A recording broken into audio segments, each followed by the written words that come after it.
The following program is for mature audiences only. None of the information provided is intended to be medical or any other professional advice requiring licensing through any regulatory agency. It is for entertainment purposes only. Listener discretion is advised.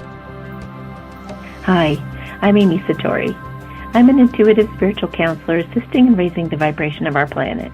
I was born with extraordinary gifts, experienced enlightenment for 6 months years ago, speak light language, and channel a being called Celeste, who is an ambassador for a Galactic Council of 60. I am able to scan your energy field for emotional blockages and talk to or aid in the healing of your organs using Qigong energy healing. I can also help you make decisions, talk to your pets, deceased loved ones, and your friends and family's higher selves. I can help you navigate your relationships and answer pressing questions in your life by talking with the unseen world. I use these skills I've developed to translate the images, feelings, impressions, and messages I'm given while tuning into you and your situation. I work Thursday through Saturday as a psychic for the Lighthouse Bookstore downtown Boulder, Colorado, and conduct remote readings all over the world. You can order a private reading from my website at amysatori.com. Please like, share, subscribe, and follow me here on Podbean, Instagram, my 1111 Twin Flame Forum on Facebook, and YouTube.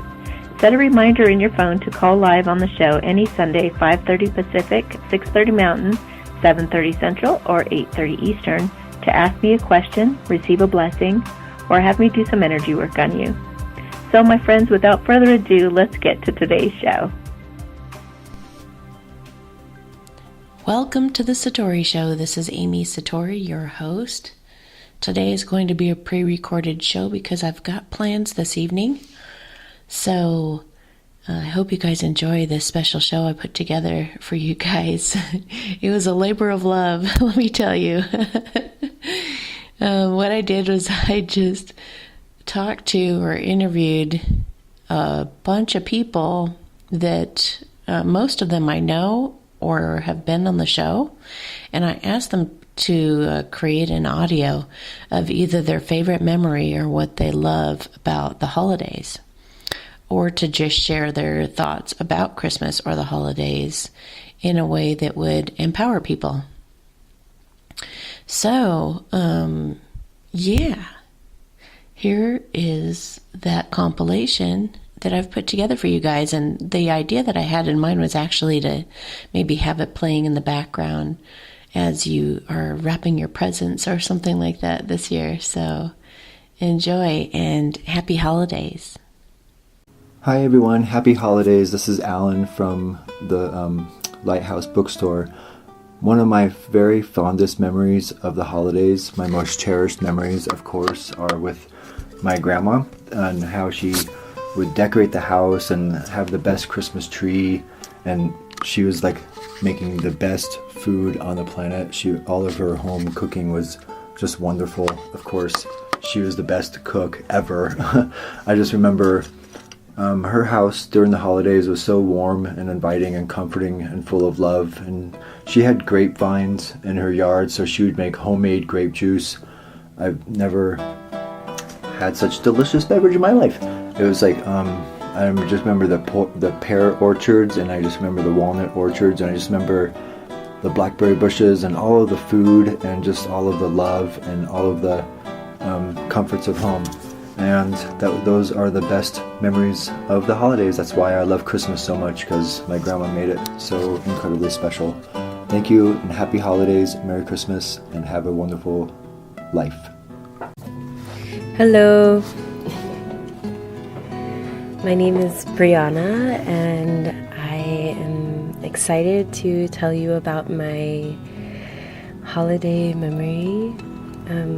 This is actually it's a memory. It's a thing that happens every single year in my family. My parents celebrate Christmas, and so they have a Christmas tree and ornaments. And so every single year since we were born, my mother has my brother and I pick out ornaments. And so she picked out the ornaments up until we were like 3, maybe 4, and then we started picking out our own ornaments. So there's ornaments for like most years we've been alive, which for my brother and I is for me, over 20, over 25, and then for my brother, he's, over around 30 now.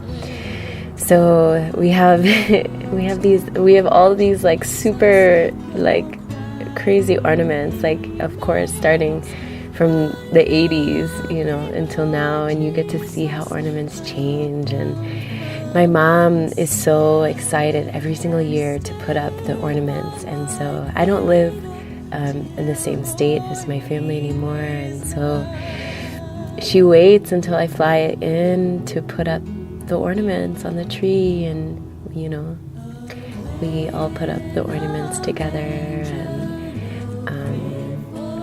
it means a lot to her, and just to see things that I was interested in when I was younger. And some of our ornaments have like little pictures of them, like they're ornaments that we made in school, and it's just a really beautiful tradition that brings my mom so much joy. And seeing the Christmas with marked by all of the years that me and my brother have been on this planet brings her so much joy. So that is my memory. Thank you so much for giving me the space to share that. I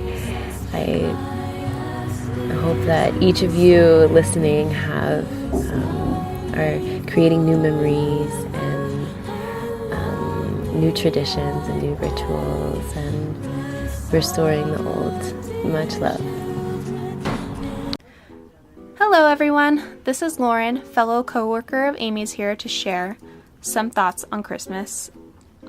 This morning Amy walked into the lighthouse and asked me, "So are you a Christmas person?" To which I giggled, paused to reflect, and then responded, yeah, I guess. I mean, I'm definitely not religious, although Jesus was a pretty cool guy, so cheers to the birthday boy. And I don't support capitalism or the fact that we grow trees just to cut them down, put them inside for a week or two, and then throw them away. I must confess I do enjoy giving and getting gifts, despite the unhealthy and heavy dose of materialism that comes with the tradition. And I'll provide a friendly reminder as you do your holiday shopping that there are lots of great companies to check out that donate percentages of your gifts to charities. But anyways, flaws and cynicism aside, I still really do love Christmas. It's cozy. I love all the lights. I think it's great for the most part that people get the day or week or a few weeks off to spend with family. Christmas as a kid holds some of my most magical memories. Plus, I like that on Christmas, people tend to give the homeless population some love and consideration, and a lot of animals get adopted. When I think of Christmas, I always think of the movie A Muppet's Christmas Carol, based upon Charles Dickens' A Christmas Carol, which I used to watch a lot as a kid. It's a story of Scrooge and the 3 visits he receives from ghosts that change his perspective on life. It's about looking out for one another, being kind, having a good heart, valuing your community, and it's about the consequences of greed. It's got a great message people should be reminded of today. So for anyone getting into the Christmas spirit, or for anyone who needs a reminder of what Christmas should really be about, I highly recommend watching it. The Muppets are a little silly, but it's a heartwarming tearjerker. Merry Christmas and Happy Holidays! I recorded this little memory in 2008. I wrote this out, and it's called Christmas Riches. While looking at my calendar, I realized that Christmas was quickly approaching. This year I would be traveling to Arizona and leaving my new home that lies at the base of the Rocky Mountains. This is not the first time I have left a winter wonderland for a drier Christmas climate. Growing up in the White Mountains of Arizona taught me the wonders of rural life, and that the rural lifestyle fits in nicely with Christmas. People still burned wood in real fireplaces, and some people I knew killed their own Thanksgiving turkey. Only this drew family in from far off places, but one year we packed up the family car and drove down the mountain past the Mogollon Rim to Dewey, Arizona. Dewey is a small farming town minutes away from Prescott. My grandparents had settled there early in their retirement days, still hoping to stretch their small savings into a small town life where they didn't have to work for money. I had no idea at the time what it meant to live on a fixed income or to worry about outliving your retirement account. Those may be some of the ways that kids are still innocent these days. We opened the door, arriving seconds after our cousins who were already in the living room. We ran in to join them. Stomping steps behind me, my sister rushed in to look at the Christmas tree. That was the best sight, a fully loaded Christmas tree. The initial sight left you to dream about the new things that you might be getting in just a few days. My cousins were standing there almost in a dead stop. We have seen Christmas presents before, but this was a very odd sight. In front of us were 7 identically wrapped and sized boxes, each with a tag in the upper right corner that contained a name and then from Grandma and Granddad. My youngest cousin, although the brawniest, exclaimed, "We're all getting the same thing?" He seemed disappointed, but I was happy because I had no idea what was in those boxes, but whatever it was big. The days before Christmas dragged on with anticipation. There we were, finally opening those mysterious boxes, and we were instructed to do it all at the same time, because they were all the same thing. We opened them, and right there in front of us, metal detectors. Wow, I thought, this big box might contain something really fun or interesting, and what kind of dorky kid wants a metal detector? There was an audible sigh of disappointment, all of my cousins and me. I had such high hopes for that box. Surely we all did. My granddaddy sat at his usual spot at the table and kind of chuckled to himself as he watched our eyes look inside our box, trying to figure out why in the world our grandparents would have chosen this gift for us. "Hey kids," we all turned to him as he spoke because he rarely did with any authority, but this request was a demand for our attention. He ruled the family in a quiet, sturdy oak sort of way, so when he said, "Why don't you go see what you can find in the field?" we all listened. Adjacent to their house was a freshly turned field of dirt. We all grabbed our new gadget and ran out into the field. There was a reason the topsoil was dark, like the cool, wet dirt that's usually several inches deep. Our devices started to beep as we slid them across the top of the soil. Under less than an inch of dirt were coins, lots of coins. Each kid in the field that day was inventing an interesting way to keep their newly acquired wealth. Billy had taken off a shoe to carry around his coins. My sisters had them rolled up the silver and copper coins in their shirts, and I tightly packed them into the palm of my hand. We all raced our little machines from one corner of the yard to the other until it was too dark to stay outside anymore. There are probably still coins in that dirt. That night, as we sat on the floor and pondered what we might buy with our new money, each of our minds traveled in a different direction, a different store, a different toy or doll, and my granddaddy sat in that worn spot at the table and smiled over us, knowing that he had found a way to give us each exactly what we wanted. The funny thing is that I don't even remember what I bought with the money. This is Amy, and my favorite holiday memory, oh my gosh, was when I was about 8, I started to take horse riding lessons, and I would pretty much be at this ranch all the time helping out. I became like a ranch hand, and I did that for like pretty much my whole life. But there was a particular year or a spring when my trainer told me not to go past a certain part of the property. And, of course, when somebody says that to you and you're a kid, you're not going to listen to that, So it just made me more curious. And I went back to this area, and there were all these little baby horses, all these foals running around, and it was like paradise. I thought, oh my gosh, I'm in heaven. This is incredible. And there was a particular little filly that looked like, she looked like a deer, actually. She was kind of, she was sorrel, but she was kind of a reddish, for those of you who don't know horse colors. She was kind of a reddish, orangish, brownish, especially in the winter. She had like an orangish glow to her. It was really pretty. I guess some would call it red. She was kind of red. But she had these white speckles all over her back. She was so beautiful.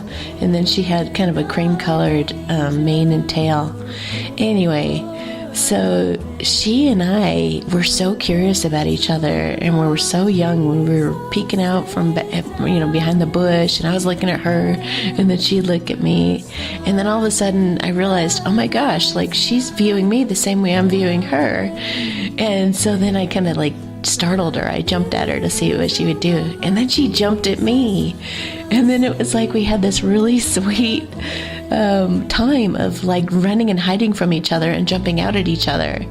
And I just couldn't believe this little filly was playing with me like this. It was just so cute. I just fell in love, and I went back, and it was so hard to keep my mouth shut that I had seen everything. And I could see why he kept it from me.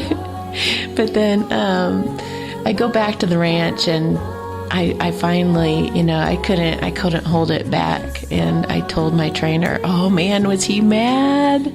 He was like, I told you not to go back there. He said, those foals are reserved. They're all bought. And he goes, I know the one you're talking about. Her name is Tyrion's Princess.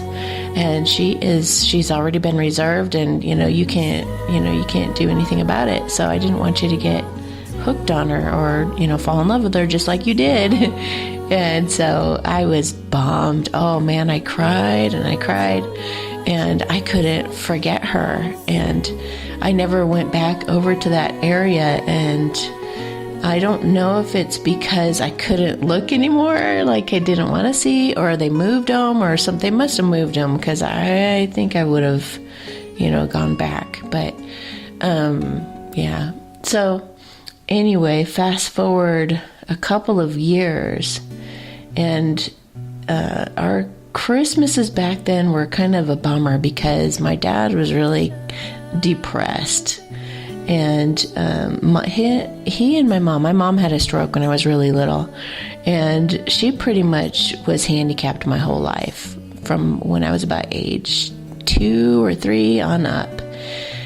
And that pretty much destroyed my dad's life, and he became an alcoholic. And he's a functioning alcoholic, but holidays were pretty depressing at my house. And sometimes I didn't get a tree, and sometimes I didn't get any presents, and sometimes I just got Scrooge. And so it's amazing today that I love Christmas like I do. I was fighting for it even back then, trying so hard to get my dad to get a tree or get some lights up or do something, but anyway, so that was that. And but one particular Christmas, I was kind of expecting the usual, and my dad said, I think we should take you out to the ranch today. It was probably 15 to 20 minutes away, maybe a little further, but he said, I think we should take you out there. Kelly gave you some free lessons, and we could go do that. And I was like, yeah, but it's Christmas and it's snowing. He's not going to give me a lesson today. And he said, actually, he told me he would. He'd make an exception for you today because it's Christmas. And I thought, oh my gosh, well, wow, I get to go get a lesson on Christmas. And I was so excited that Kelly was willing to do that for me on Christmas Day. So I was really excited, and we got ready, and I hated the cold, but it was worth it. So we went out there, and I went to go get my horse. At the time, he wasn't my horse. He was a horse that I used all the time. He was like designated for me. His name was Sun Saber. But I went to go get Saber out of his stall, and he wasn't in there. And in place of Saber was this pony. She was like 15 hands. No, between 13 and 15 hands. I don't remember. She was like legally a pony, but she was a bigger pony. Anyway, I peek in there, and there's this adorable little pony with a red velvet bow around her neck. And I looked at her, and she looked at me, and we both looked surprised. And I recognized that thing that we had when we would look at each other, like when she was little, and I recognized those eyes, and she had the same recognition again a couple years later. Sorry about the alarm here. That's that our moment's being documented here on my phone. The universe is like, yeah, it was a big moment. Anyway, it was though.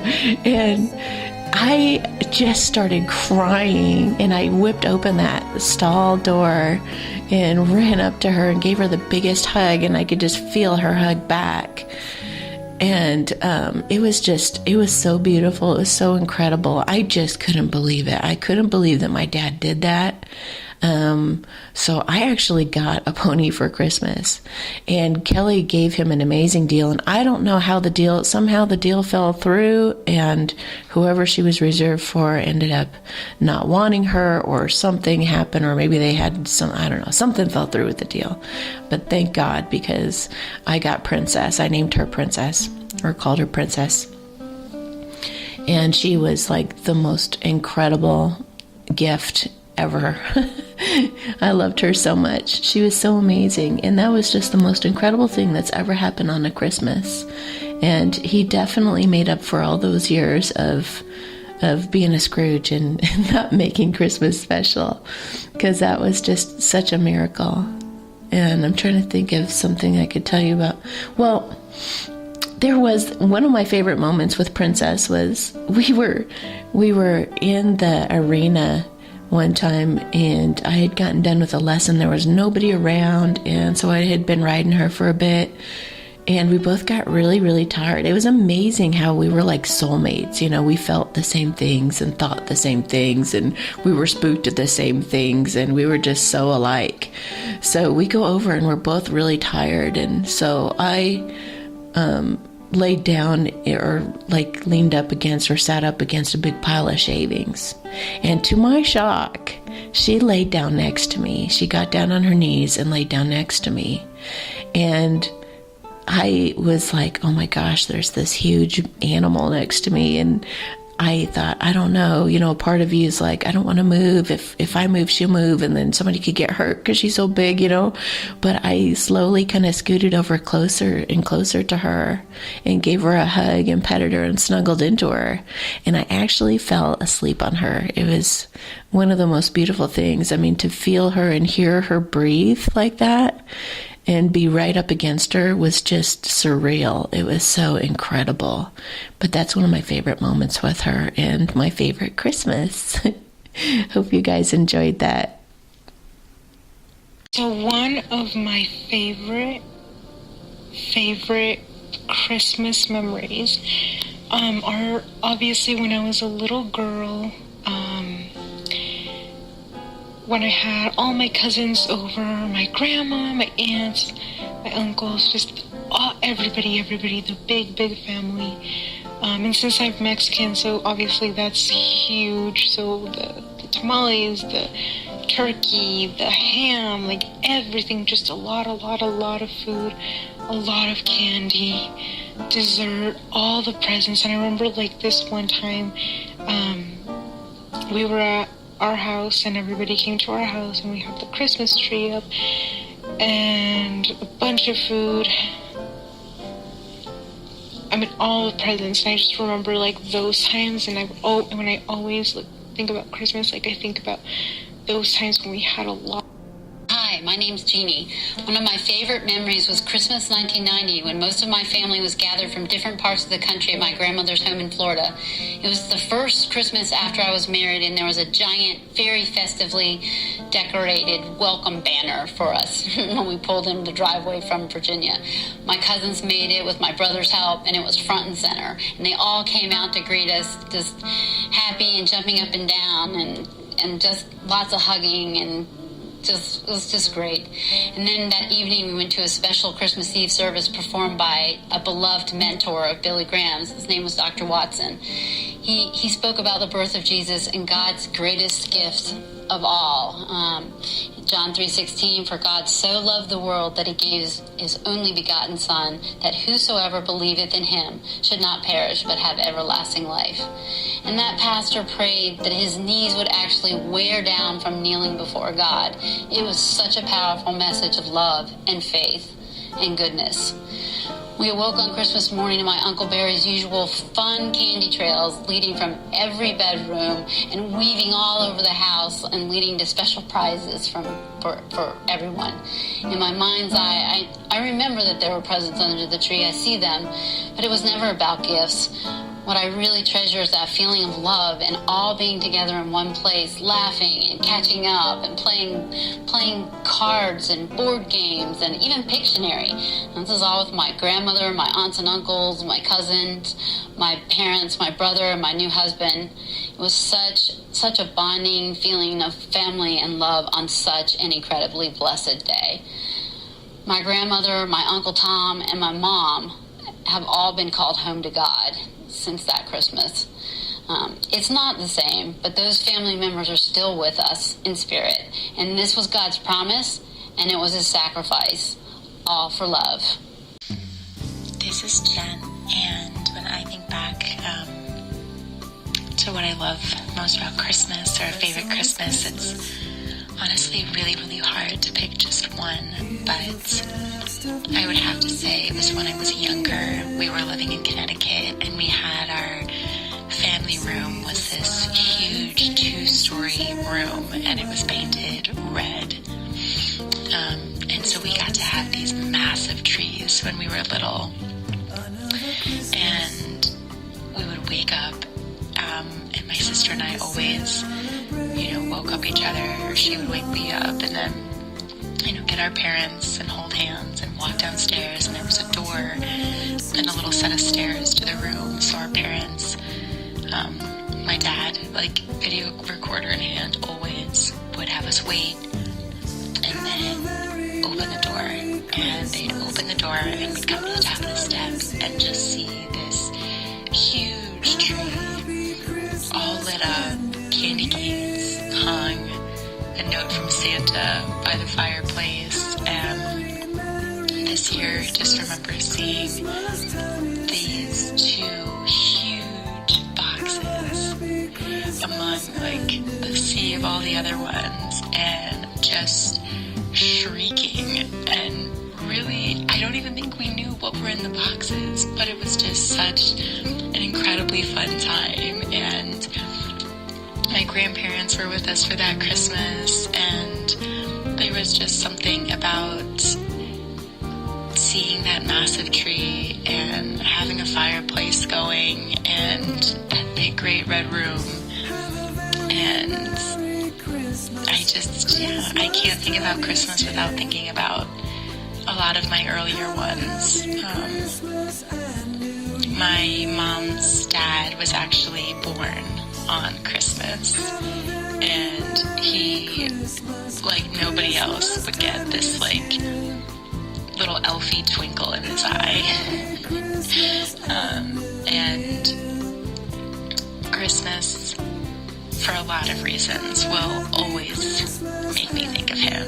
And we've definitely had several Christmases since he's passed that it's very present. He's still with us, but I'm eternally grateful that we had those amazing years when we were younger, because there was just nothing like being a little kid and having your Christmas tree be 12 feet tall. So I hold a very fond place in my heart for Christmas and all those amazing young and old memories now. Hi, this is Raina Bach, and I host wine tasting events for women in the Denver area. The thing that I love about the holidays is the invitation to slow down and appreciate some of life's smaller moments. Like just stopping to smell the delicious food that's being cooked in the kitchen, or looking in someone's eyes and actually seeing their eyes sparkle, hearing my kids' giggles from the other room, and just watching a beautiful fire roar in the fireplace with a glass of red wine. Those are some of the things that I love about the holidays, and just settling into that beautiful, peaceful feeling. I wish everyone a beautiful, peaceful, and joyful holiday season.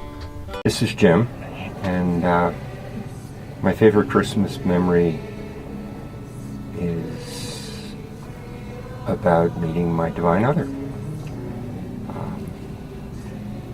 I met her a couple of weeks before Christmas, and this is all in hindsight. It's a memory, so I'm looking back on it and realizing what it was, and time stood still. I looked into her eyes and she looked into mine, and I don't know how long it took before we both laughed together. And a month later, we were in love. But at Christmas, before we realized what there was between us, we were working together. And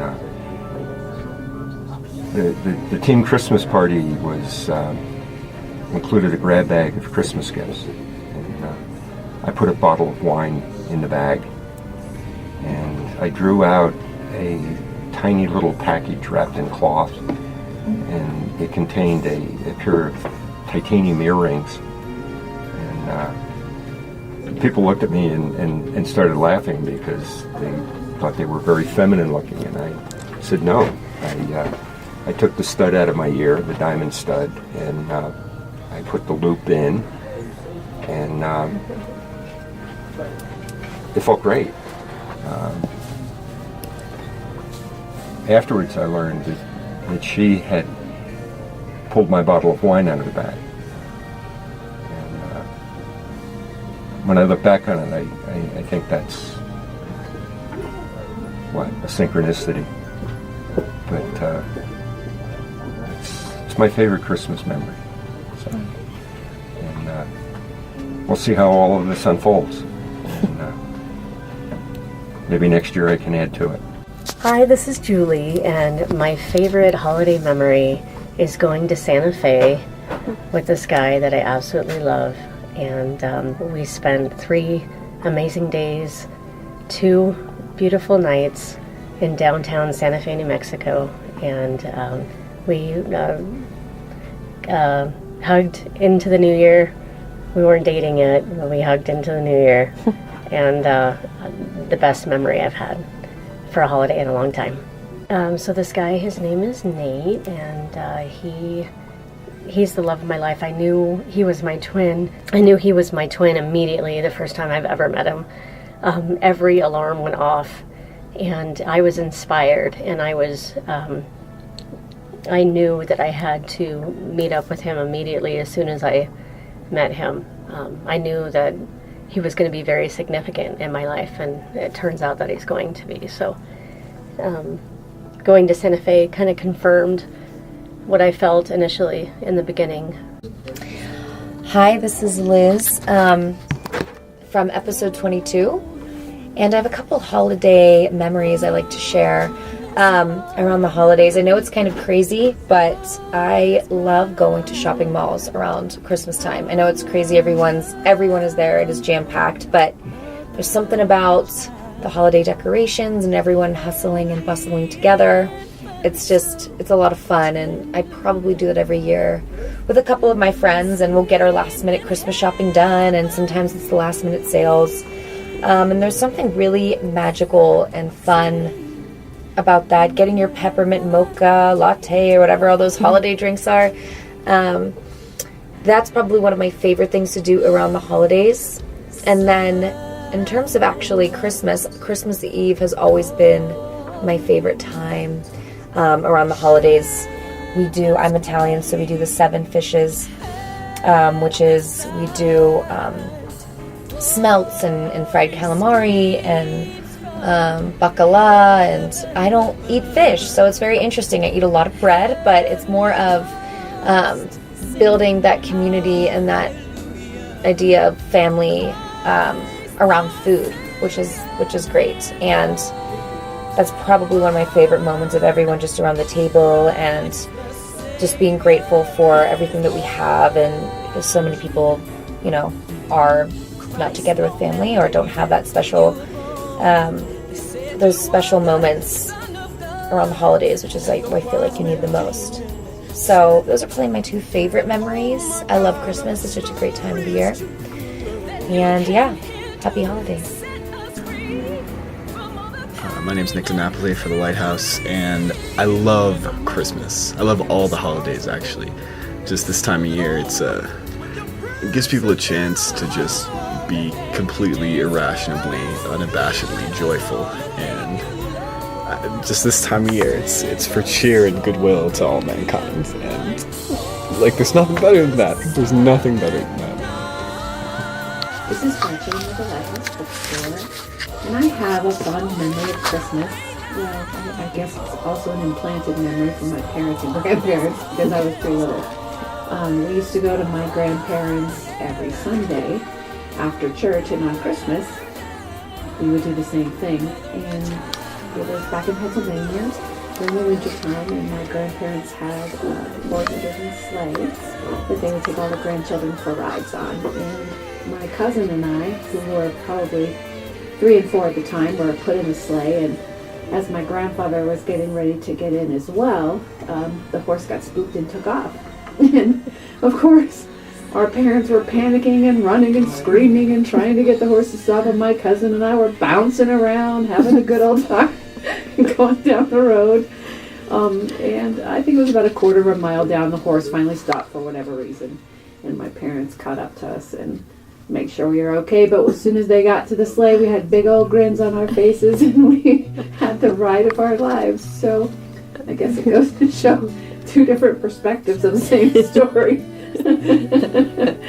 But that was a story told to me many, many times by my parents and grandparents. And I remember a little bit, but not the entire thing. But it certainly was a joyful story. So that's my share. Hi, Amy. This is Steve, and I just want to say that I'm wishing you a Merry Christmas and all of your listeners. No, I don't have any specific holiday memories to share with you. I'm looking forward to hearing those who do have them. I just do want to say about your work is it's absolutely superlative. If people have not taken advantage of your consulting services around spiritual matters or any other kind of matter, it would be wise for them to do so. Your accuracy in reading the situations that people are in, whether it be their own situation or with their animals, greatly insightful, and I'm hoping that people will take advantage of that as they, if they haven't already. Anyway, Amy, Merry Christmas. All right, Amy. Hi. So, usually I don't love Christmas. My parents split up during Christmas, or I guess a couple of days before when I was little. So, my sister and I spent most of our time growing up going back and forth between our parents on Christmas Day. So for us, it was something super enjoyable. However, as we became adults, we started taking family trips, and that has been way more meaningful for us. That we're starting to love Christmas again as adults by taking trips instead of doing gifts and having memories instead of things. Hi, Amy. It's Nalini. I wanted to share one of my favorite Christmas memories. It was the Christmas of 2014, and we had lost our father. He passed in 2013. So my mother came to visit me in Colorado, and we got the biggest, most perfect Christmas tree. And we had the most beautiful decorations, and her eyes just lit up like she was a 5-year-old, and she just loved decorating the tree. And my mom is usually not the most joyful person, so it was really great to see her happy and joyful just like a child, especially right after my father passed. So that was a very, very special memory. And we haven't had a Christmas tree since, just because that was the most perfect tree. And we traveled the last couple of years. So that was my favorite Christmas memory, Christmas of 2014. Hi, my name is Tanya, and I'm a huge fan of Amy Satori show. My holiday experience that I've been carrying for a long time is my father, who I'm very close to,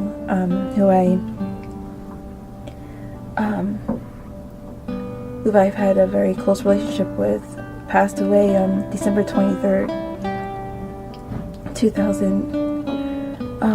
He was in an accident. He was helping a friend move furniture for Christmas, to bring the family together, family and friends together, and he was hit by a car in the process of trying to load the furniture onto the truck. Since then, Christmas has been very difficult for me because of his passing, but I since then had 2 daughters, and I see my daughters so happy around the holidays and ready for Christmas, and their joy brings joy to me, and I see my father in their eyes. So through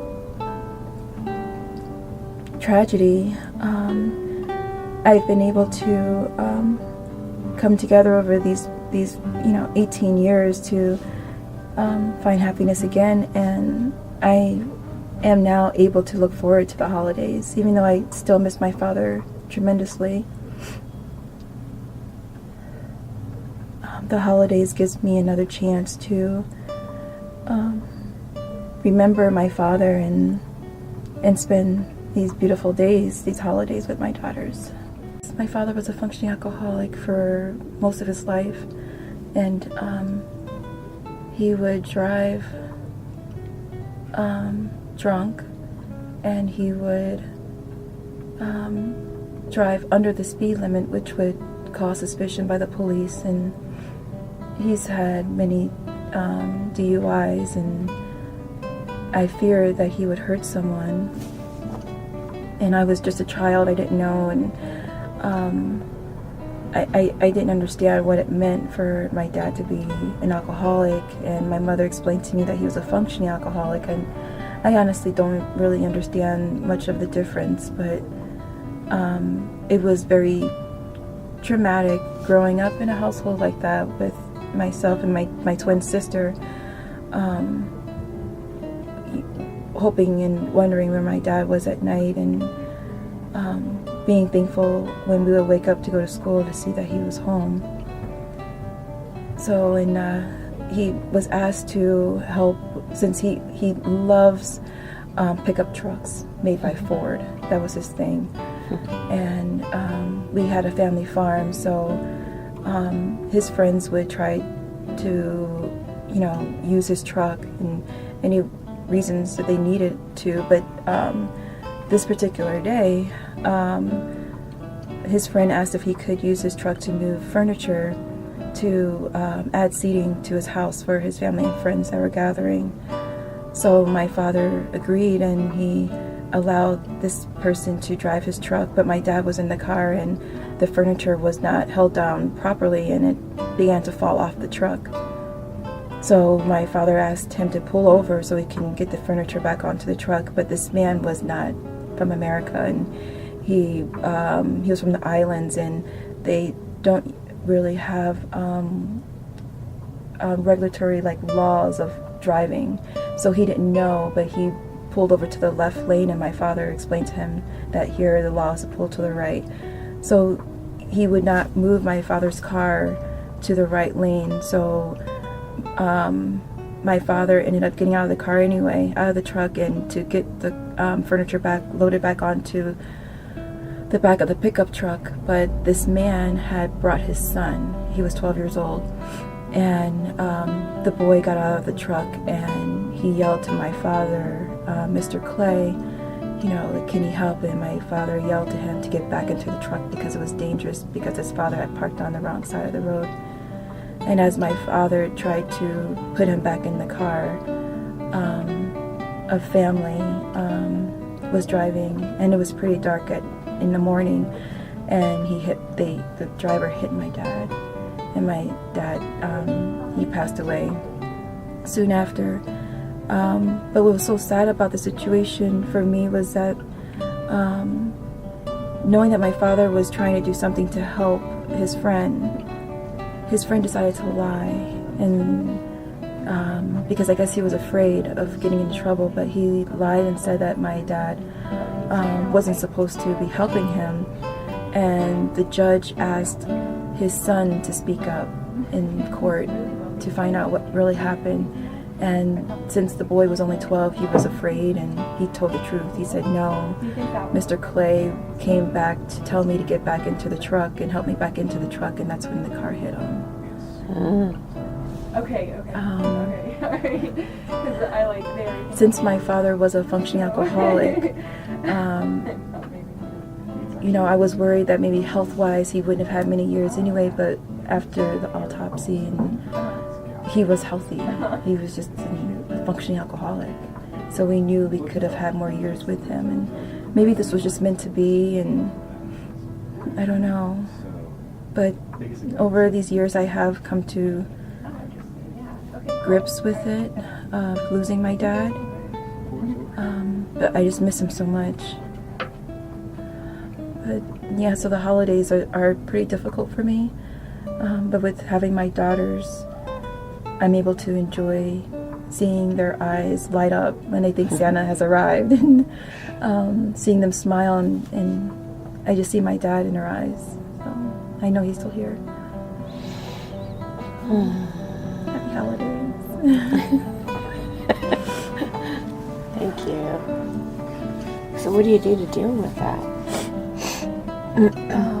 I prepare myself emotionally when December 23rd approaches.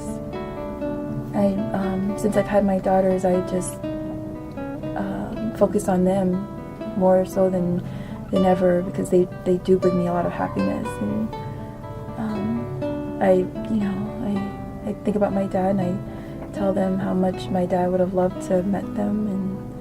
And every year, it's honestly, losing him, it doesn't get easier, but I know I have to stay strong for my daughters. And it taught me that life is just is so precious, you know. Tomorrow isn't promised, and I try to remember every day to stay focused and present in every day, especially in my daughters' lives. Yeah. And seeing you regularly helps too, Amy. Yeah, that's why I need my twin flame back. He's coming. Yeah. Hopefully he'll be your Christmas present. Yes, that'd be awesome. Okay, cool. Why don't you explain to the listeners what just happened, because they can't really hear me on my end. Okay. Yeah, Amy, you just brought another light to this after 18 years that my father did, by helping that 12-year-old boy back into the truck that right before he got hit by the car, that he saved the kid. And I never thought of that. I'm getting chills again. I've just been mourning my dad. I never thought about the action that he did. I don't know why. It never crossed my mind in 18 years until talking to you about it. And I don't talk to people about this. So you can turn it into a celebration. Yeah. I can tell my mom. I can, because I don't think she even thought of that. Because we were just so hurt, and just mourning him and my twin sister. Yeah. We never thought of the fact that he actually saved that kid. And it was his purpose to come down here and do that. It's not that his time was cut short even. He lived his entire life the way he was supposed to. He died exactly when he was supposed to. And then he was an alcoholic turned hero. Yeah. So he got to go out with a bang. Yeah, that's so true. And we never would have known the truth unless that judge had asked that 12-year-old to speak up, to stand up and address him in the court. Wow, and that kid saved your guys' life in a way. Yeah. That kid having the courage to speak up like that, he's probably grown up to be pretty proud of himself. Yeah. I'm glad I spoke up so that family knew the truth. Yeah. He probably always remembers your dad at Christmas. Oh my goodness. And thanks him for saving his life. Yeah. I never thought of reaching out to that kid and, thanking him for telling the truth in court. That'd be great. Yeah. That'd be great. I'm gonna find him. I'm gonna try and find him and thank him for telling the truth. Ah, that feels good. Yeah, it does. Maybe you could find some resolution with this. Oh, absolutely. I have already. Thank you, Amy. Like Christmas Miracle, I've got like chills everywhere. Me too. Yeah. And how many years has it been? It's like been 18 years. I wonder if you could find that kid. How old would he be now? He'd be 18 plus 12, 30. You could change his life. Yeah. And that would be like honoring your father. Yes. He could be going through a difficult time right now, and you showing up and saying that could just make him just like have a whole new lease on life. Wow. I hope he's not feeling guilty for my dad. I would think so. Oh my goodness. I need to find them. Yeah. Thank you, Amy. You're welcome. Yay. It's going to be a happy holiday. You know, one thing I might add about my dad's experience with Princess was he wasn't a big animal person. I mean, he was. You could tell he loved them. But, yeah, he had kind of some trauma happen to him around animals, so he kind of pushed them away, and he didn't like horses in particular. They were big and kind of scary to him. But when he met Princess, he says, you know what, honey? He says, I think I like horses now, or at least Princess. He says, she's more like a big dog. And it was so true, because she would greet him whenever he'd pull up in his car, or, you know, she'd follow us around whenever he would get her hay, or just would walk up to say hello, or go to groom her, or whatever.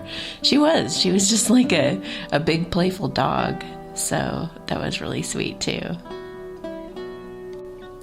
I'm gonna share something really vulnerable here too. There is a part of Christmas that's still kind of hard for me, and it's something that I'm willing to face and take a look at. But it's been a rough one, because, well, as I said, my mom was handicapped. She had a stroke when I was about 2, and she basically wasn't able to say more than about 5 words. She became half paralyzed. She dragged her leg. Her other arm was like curled under. She couldn't even use like half of her body, but she could only say like very, very few words. But it was the weirdest thing. We would go to church, and she would sing like an angel, I swear. She could say every word in every song so beautifully that I would be in awe and shock looking at her, and I would start crying, like, where is this coming from? How is this possible? And I've done some research on it, and I guess there's like a part of their brain that is able to do that. I don't know what it is. Like, their speech is affected, but their memory of them being able to sing and all of that is like still there.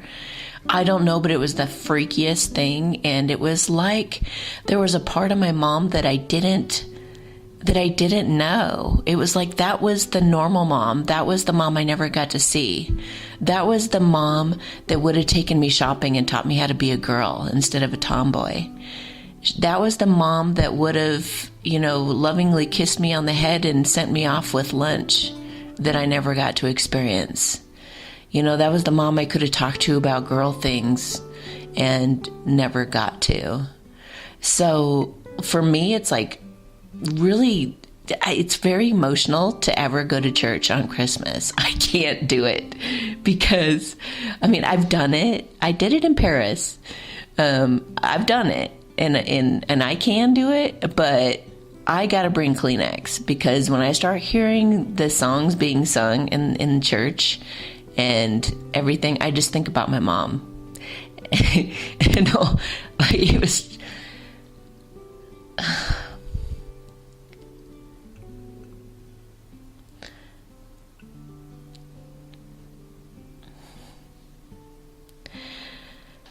It was beautiful.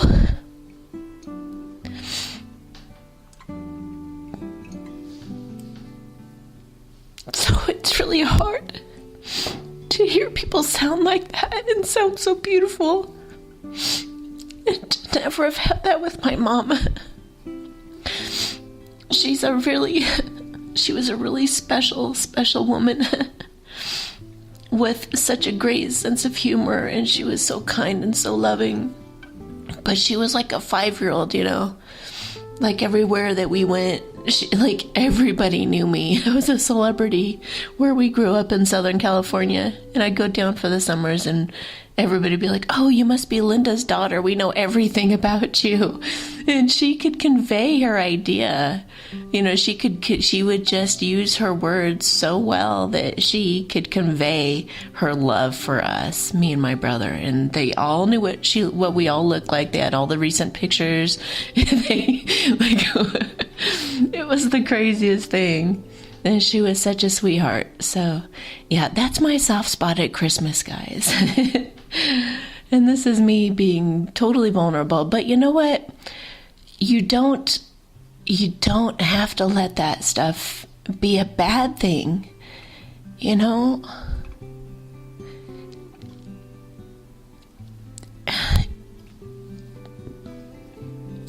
It breaks my heart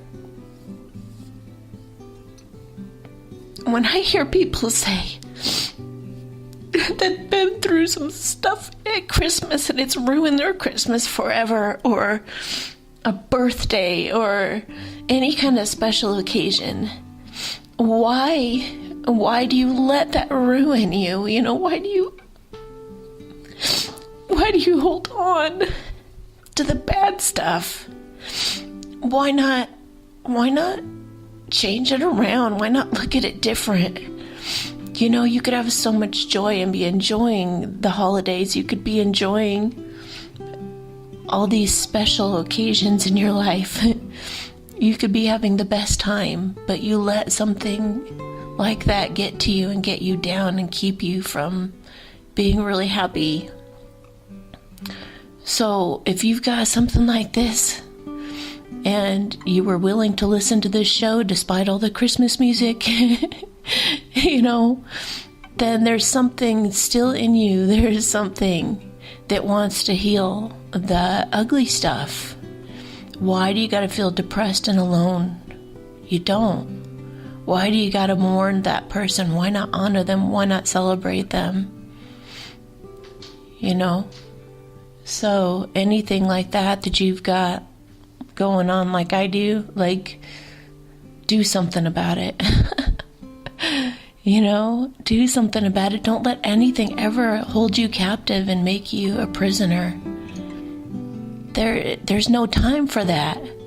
Don't let things like that ruin your life. People die. So what? They're having a great time up there, I guarantee you. I have talked to so many people, and I can't think of a single one that's told me, yeah, I probably shouldn't have died. You know, they're actually pretty happy they did. And they're having a good time, so let it go. You know, so what? Somebody abused you. So what? Somebody hurt you. So what? Your mother's voice sounds like an angel. And she was some other person, you know, for a moment. You know, so what? None of it matters. The only thing that matters is now. And now you might have these precious children around you, or friends who want to share special moments now with you. And why rob them or yourself of having new memories to replace those old ones? Why not? Why should anything hold you back or bring you down or make you feel bad at all? Why do that to yourself? It doesn't make any sense when all it takes is a thought and a different perspective to help you really enjoy. So, on that note, you guys, wow, I've never cried on the show before. This is an interesting experience, but you know, you gotta be real. There's not enough time on this planet to not get real. So, I love you guys. Thanks for listening. And I do hope you're enjoying the holidays. And if you're not, do something about it. Okay? And report back. Call the show and let me know how that went. Because you could impact other people too to make a change. All right, you guys. We'll catch you next time on The Satori Show. Okay, go ahead. I couldn't stop laughing. Hi, this is Bridget. My favorite holiday tradition is when my kids and my grandkids come over and help decorate the Christmas tree, and we get to hang out and have awesome family time and make wonderful memories. But it didn't. Okay, I think that's it. It didn't record. Are you serious? Just kidding. I got it that time.